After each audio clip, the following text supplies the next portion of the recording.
اور یہ ساری توہم پرستیاں چلی آ رہی تھیں۔ تصور یہی تھا کہ یہ قوتیں غالب ہیں اور انسان مغلوب ہے۔ انبیاء اکرام مذہبی پیشوائیت کی توہم پرستیوں کی زنجیروں اور حکمرانوں کی صعوبتوں کی وزنی سلوں سے انسانیت کو آزاد کرانے کے لیے دنیا میں آتے رہے۔ قرآن کو اگر آپ بغور مطالعہ کریں قرآن کو اگر آپ بغور مطالعہ کریں تو اس میں انہی دو لعنتوں سے نجات کی تعلیم آپ کو جگہ جگہ ملے گی۔ قرآن نے انسان کو اس کے مقام بلند سے آگاہ کیا کہ تمام قوتیں تو تیرے سامنے سجدہ ریز ہیں، سورہ 45 آیت نمبر 13۔ قرآنی تعلیم پر عمل کیا جائے تو ملوکیت، مذہبی پیشوائیت، سرمایہ داری اور ورد اور وظائف کی تو کوئی حقیقت ہی نہیں رہتی۔ ورد اور وظائف والے کہتے ہیں کہ قرآن کریم کے الفاظ میں تاثیر ہے، اس کے مفہوم میں تاثیر نہیں، تو یہ غلط ہے۔ قرآن کے الفاظ میں اس کے مفہوم کے ساتھ ہی تاثیر ہے۔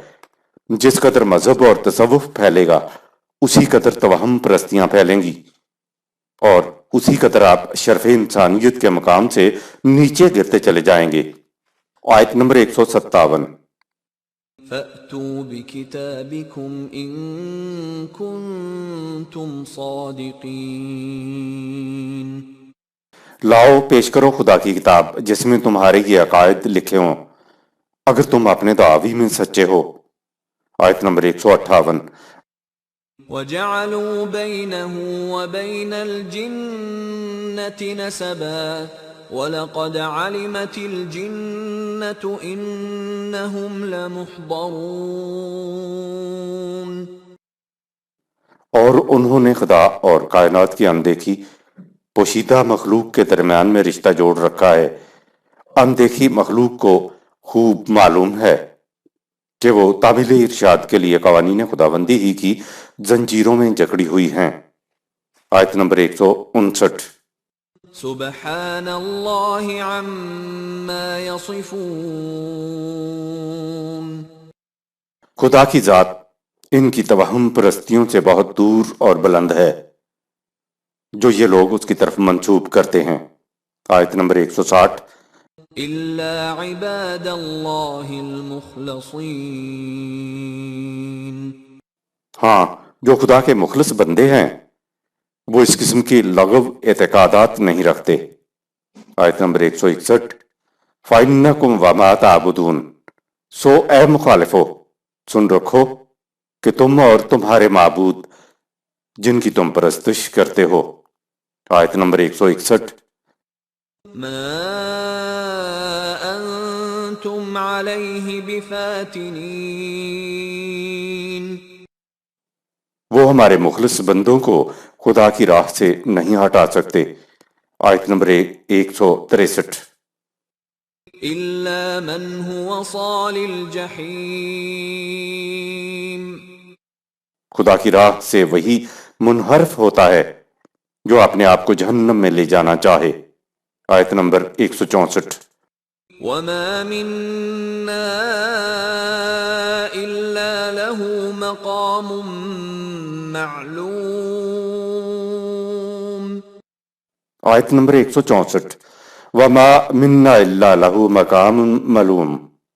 ہمارے مخلص بندے اس حقیقت پر یقین رکھتے ہیں کہ ان میں سے ہر ایک کے لیے ان کے اعمال کے مطابق وہ مقام بلند ہے جو قرآن کی روح سے متعین و معلوم ہے۔ خدا کے مخلص بندے وہ ہیں جو قوانین خداوندی پر عمل کرتے ہیں۔ آیت نمبر 165۔ وَإِنَّا لَنَحْنُ الصَّافُّونَ۔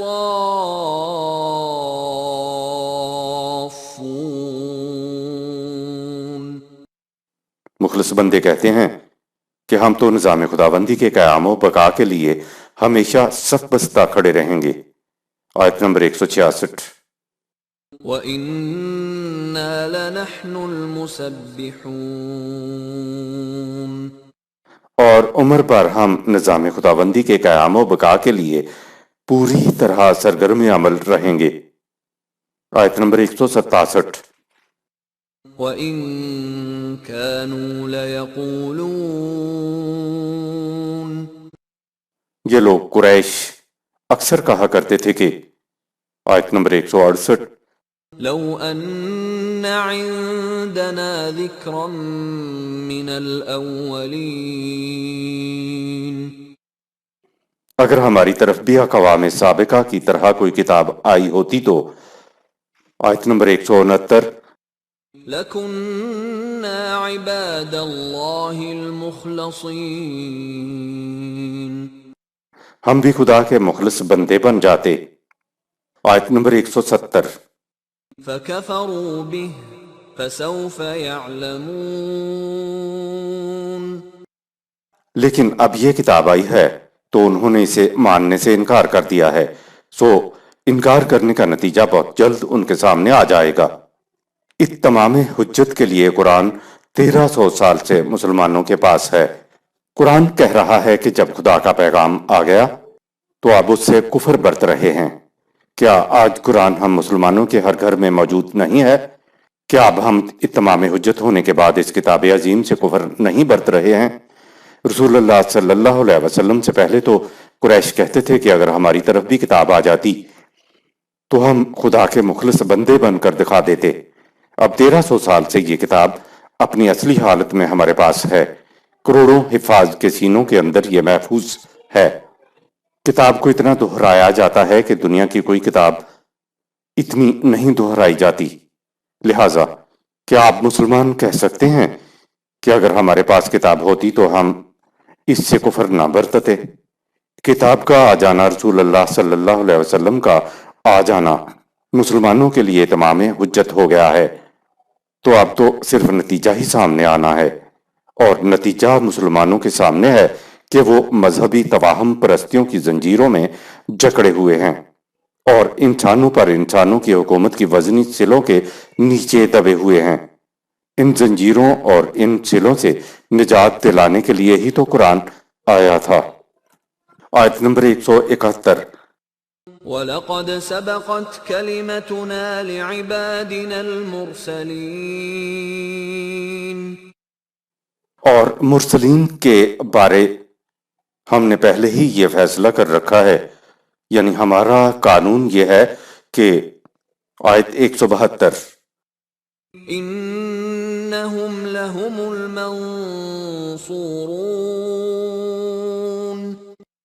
وہ ہماری مدد کے ضرور حقدار ہوں گے۔